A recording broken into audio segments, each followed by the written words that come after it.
कभी कभी जान नहीं पड़ता, हमारी इंद्रियां हमारे मन ऐसी जगह फंसा देते हैं कि रात दिन जलते रहो। ये हुई अंदर की मार। बाहर की मार है, हम किसी से द्वेष नहीं करते, फिर भी कोई हमें गाली देता है, कोई निंदा करता है, कोई मारने का प्रयास करता है, कोई उपहास करता है। ये हर भक्त के जीवन में होता है। तो श्रीपाद कह रहे हैं, दोनों तरह की मार जो सह गया उसका हृदय बन जाता है इस प्रेम रस का रसास्वादन करने के लिए। भगवान देख रहे हैं पर वो चुप रहेंगे। हमारी बात को पकड़ना, जब तक आप परिपक्व नहीं हो जाएंगे तब तक आपको पिटने देंगे। सहो, आने जाने वाले दुख सुख इनको सहो। बड़ी गलती हो जाती है, हम टूट जाते हैं, बाहर की थपेड़ों से अंदर की मार से टूट जाते हैं। इसीलिए हमें भगवदानंद की अनुभूति विलंब से नहीं तो बहुत जल्दी हो जाए। दौड़ पड़ते हैं भगवान जब साधक हर बात चुपचाप सहता रहता है, हर मार सहता रहता है, तो भगवान को फिर देखा नहीं जाता, फिर दौड़ पड़ते हैं और उसके हृदय मंदिर पर प्रकाशित हो जाते हैं, निहाल हो जाता है। श्रीपाद कह रहे हैं, तुम्हारा उपहास होगा, हंसी तुम्हारी उड़ाई जाएगी, बहुत उड़ाई जाती है। घर परिवार के लोग ही हंसी उड़ाने लगते हैं, मित्रजन ही हंसी उड़ाने लगते हैं, ऑफिस के लोग ही उपहास करने लगते हैं, और ज्यादा हो जाए तो ताड़न भी करते हैं, पीट भी देते हैं। ऐसा होता है, घर परिवार के लोग ही। ऐसे कितने हमारे पास प्रश्न आते हैं कि हमारे परिवार के जन हमारा भारी विरोध कर रहे हैं, सदा तुम्हारा उपहास हो रहा है। बहुत कठिन है प्यारे, बहुत कठिन है। प्रवचन कर लेना सरल है, प्रवचन सुन लेना सरल है, सहना बहुत कठिन है। जब बाहर से निंदा हो और अपमान का समय हो और अंदर से इंद्रियां और मन साथ ना दें, फिर सोचो उस उपासक की दशा क्या होगी। उसी समय सत्संग के वचन उसे बचाते हैं।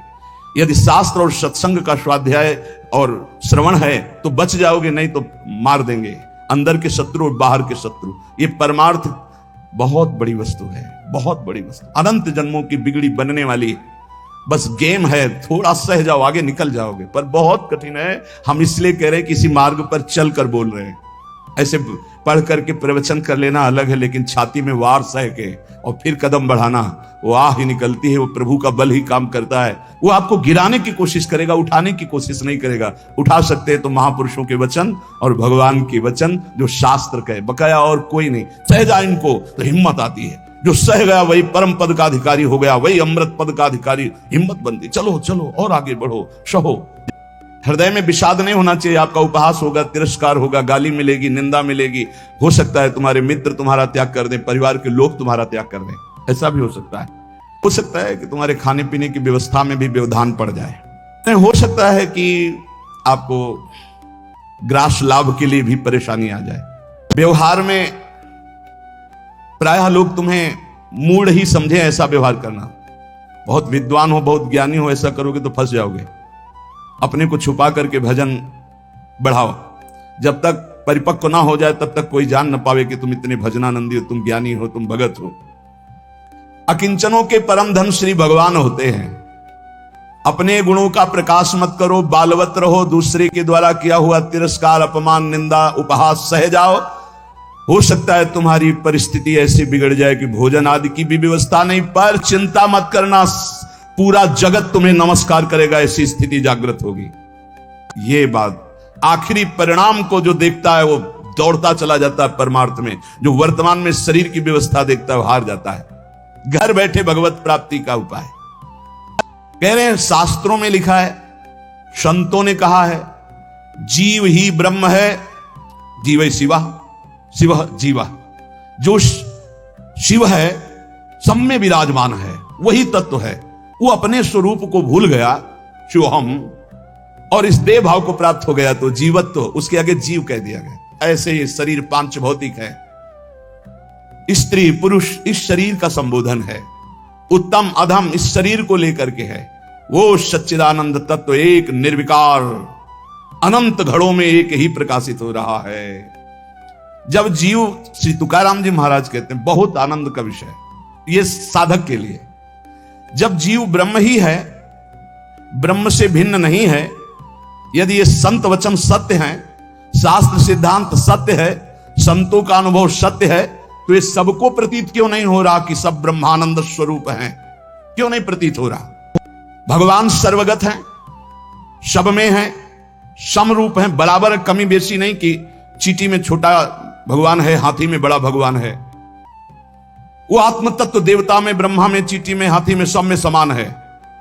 और जो ऐसा देखता है वही ज्ञानी है।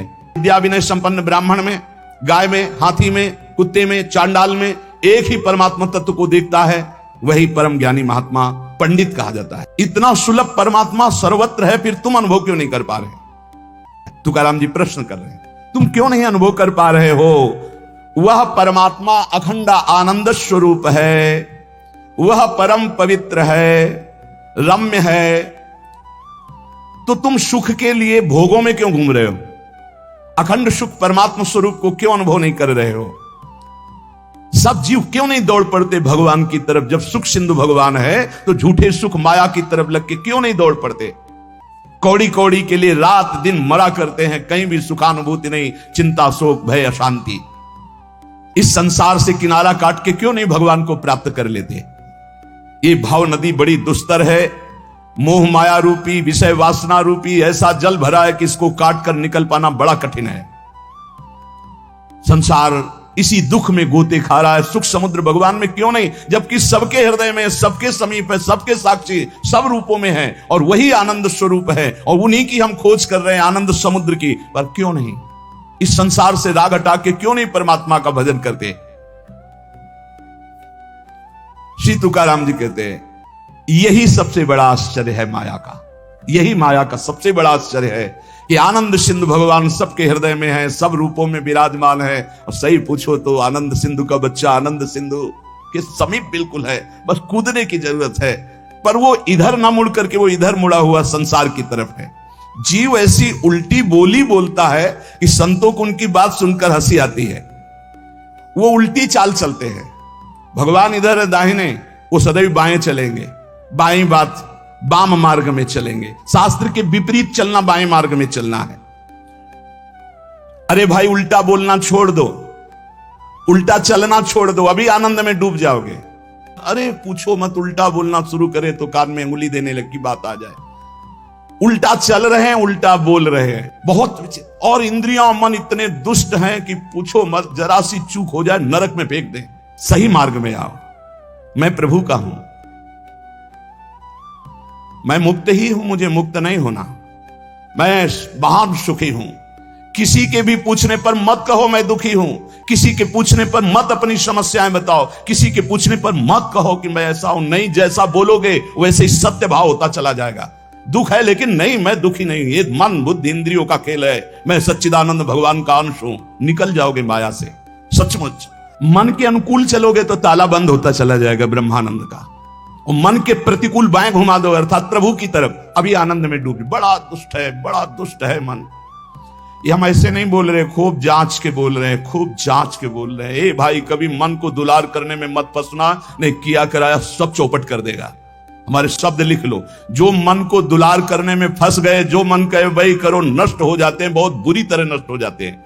कोई किसी का नहीं, सब अपने सुख के लिए प्यार करते हैं। बात बैठा लो दिमाग में। तुम अगर सोचते हो कि किसी को हम प्यार के द्वारा, दुलार के द्वारा ठीक कर देंगे, संभाल देंगे, तो वो ठीक होगा कि नहीं, लेकिन तुम खराब हो जाओगे, तुम नष्ट हो जाओगे। सीधे अपने मन को शासन पे लेकर इंद्रियों को भगवान में लगाकर पावन कर लो तो कर लो, नहीं तो बहुत बड़ा माया जाल है, फिसलते चले जाओगे। संसार की तरफ पीठ करो और दौड़ पड़ो भगवान की तरफ। राधा राधा राधा राधा, यही दौड़ना है। ना अगल देखो, ना बगल देखो, ना पीछे देखो, सीधे आगे देखो। राधा राधा राधा, दौड़ते चले जाओ।